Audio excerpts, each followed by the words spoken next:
Arestado sa entrapment operation ng PNP at NTC ang isang negosyante sa Caloocan at 3 niyang tauhan na nagbebenta umano ng signal jamming device.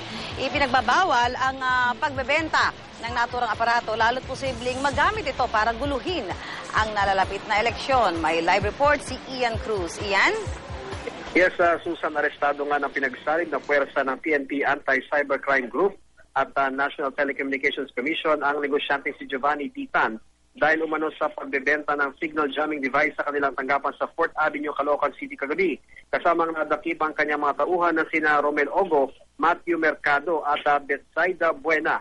Isang informante nagbigay ng tips sa ACG na may nabibiling signal jammer device kaya Titan, 4 na jamming device ang in-order ng mga operatiba na nagpanggap na buyer.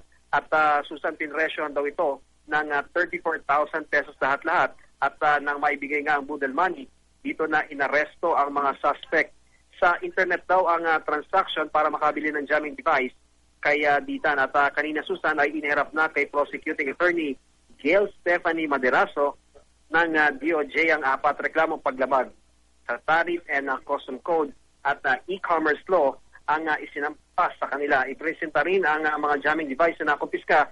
Susan, yung malaki ay nasa 13,000 pesos ang bawat isa at nasa 500-meter radius ang sakop na kaya itong i-jam, habang yung maliit na jammer halos kasinlaki ng karaniwang cellphone na nasa 4,500 pesos ang halaga na kaya namang i-jam yung nasa 25-meter radius.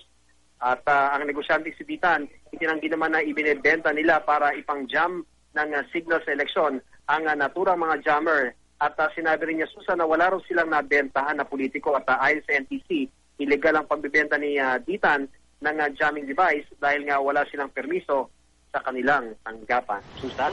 Maraming salamat, Ian Cruz.